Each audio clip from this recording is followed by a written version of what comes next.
Sobat Koba, Rizky kembali lagi menyapa Sobat Koba dimanapun berada. Semoga dalam keadaan sehat, juga pastinya bahagia. Dan kali ini, karena sudah di mana-mana ya euforianya teman-teman atau Sobat Koba yang ingin berangkat ke Jepang.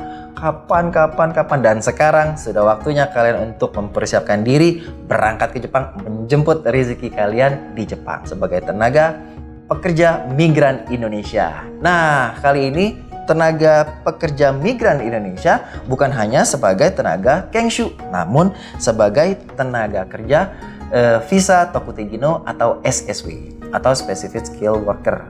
Rizky ingin berbagi trik persiapan apa saja sih yang akan kalian lakukan atau persiapkan, dari mulai persiapan mental, fisik, hingga materi. Nah, itu juga semua harus disiapkan, dan kemudian dokumen-dokumen yang penting, dan kemudian apa saja yang akan dibawa nanti pada saat ke Jepang. Tips persiapan perjalanan ke Jepang untuk para pekerja migran Indonesia yaitu dengan visa Tokutegino atau TG atau Specific Skill Worker, dan juga untuk tenaga pekerja magang yang ke Jepang. Yang pertama nih, apa saja yang perlu dipersiapkan ketika akan bekerja ke Jepang? Yang kedua, apa saja yang perlu dicek list ketika akan berangkat ke Jepang? Nah, yang ketiga, bawaan apa saja yang perlu disiapkan dalam perjalanan ke Jepang nantinya?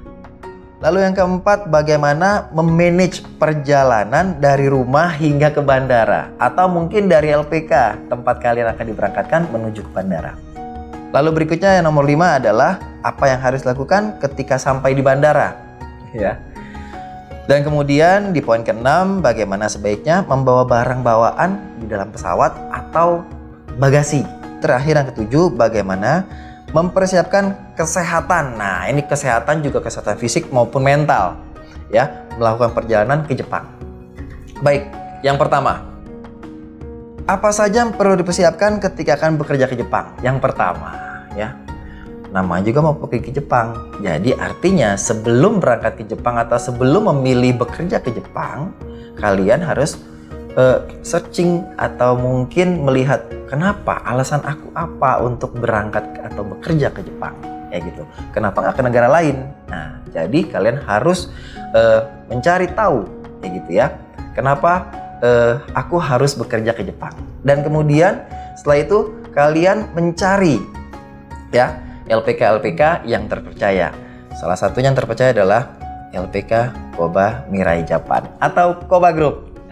Ada di mana? Di Depok, Jawa Barat.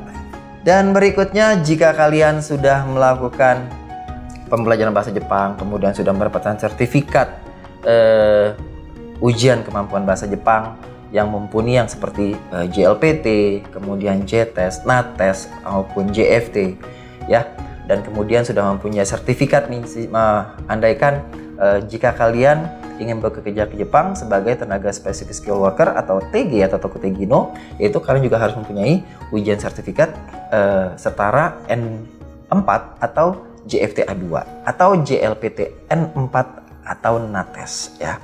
Namun kalau untuk TG itu adalah kalian wajib memiliki JFT A2 atau JLPT N4. Baik. Dan kemudian jika kalian sudah melakukan pembelajaran bahasa Jepang kurang lebih seperti apa yang sudah ditentukan oleh pihak LPK yang kalian pilih, kalian berhak untuk mengikuti mensetsu atau interview dengan pihak user yang ada di Jepang. Jika kalian sudah mendapatkan tempat bekerja di Jepang, dan kemudian juga mendapatkan COE dan segala satunya, dan kemudian kalian dinyatakan lulus untuk mendapatkan, wah kalian lulus proses mensetsu. Nah, kalian harus mempersiapkan apa aja? Yaitu mempersiapkan dokumen-dokumen yang paling penting, yaitu paspor. Yaitu paspor itu adalah untuk identitas kita untuk secara skala internasional. Dan kemudian jika kalian sudah mempunyai paspor, dan kemudian kalian mempunyai paspor yang kurang lebihnya 6 bulan masa berakhir kalian sudah habis, kalian harus memperpanjang sebaiknya. Jika kalian belum mempunyai paspor, segera membuat paspor yang baru. Dan kemudian pengurusan apa berikutnya? Yaitu pengurusan visa. Kemudian ada COE, ya. Kemudian ada KTKLN. Nah, ini nih.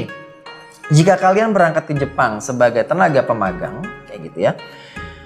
Sebagai tenaga pemagang, visa, COE, KTKLN, dan kemudian paspor, itu kemungkinan besar akan bukan kemungkinan besar, itu harus dilakukan atau diproses oleh pihak LPK kalian.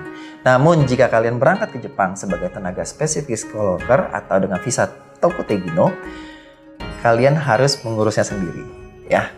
Kemudian dokumen untuk yang tadi sudah Sensei sebutkan, yaitu yang pertama intinya adalah paspor, dan kemudian visa, COE, kemudian KTKLN.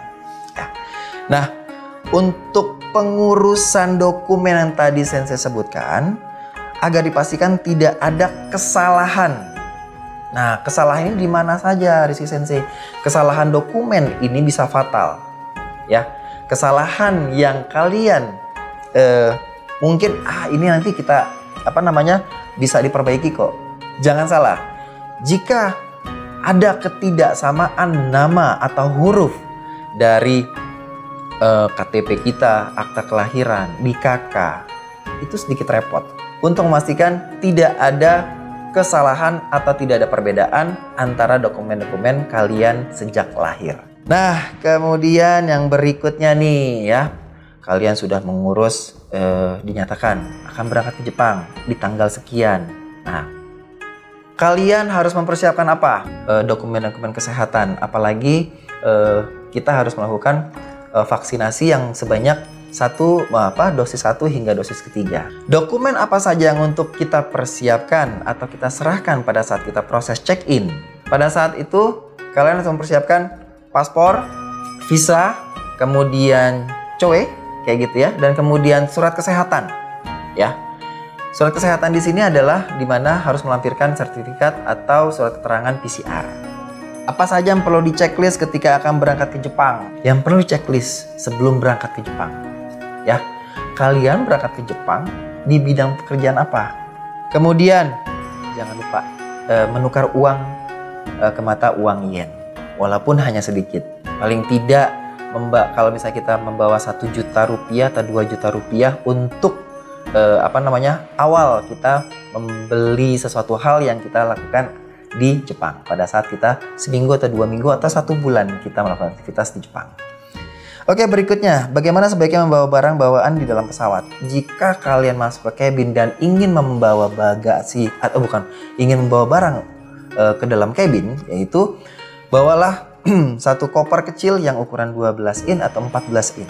Dan kemudian satu tas ransel atau satu tas handbag atau tas tangan. Ya, gunanya apa? Untuk memudahkan kalian meletakkan dokumen-dokumen penting itu seperti paspor, visa, kemudian KTKLN, kemudian COE tersebut.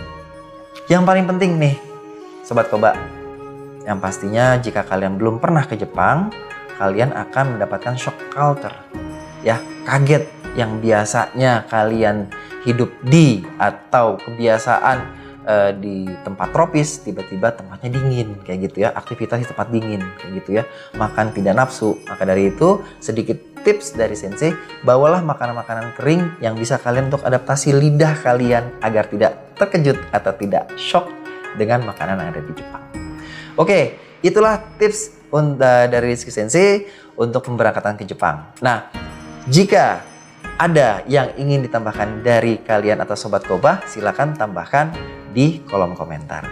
Baik Sobat Koba, itulah tips untuk perjalanan ke Jepang. Persiapan apa saja yang akan kalian untuk persiapkan ke Jepang sebagai tenaga pemagang maupun SSW. Arigatou gozaimashita. Sayonara.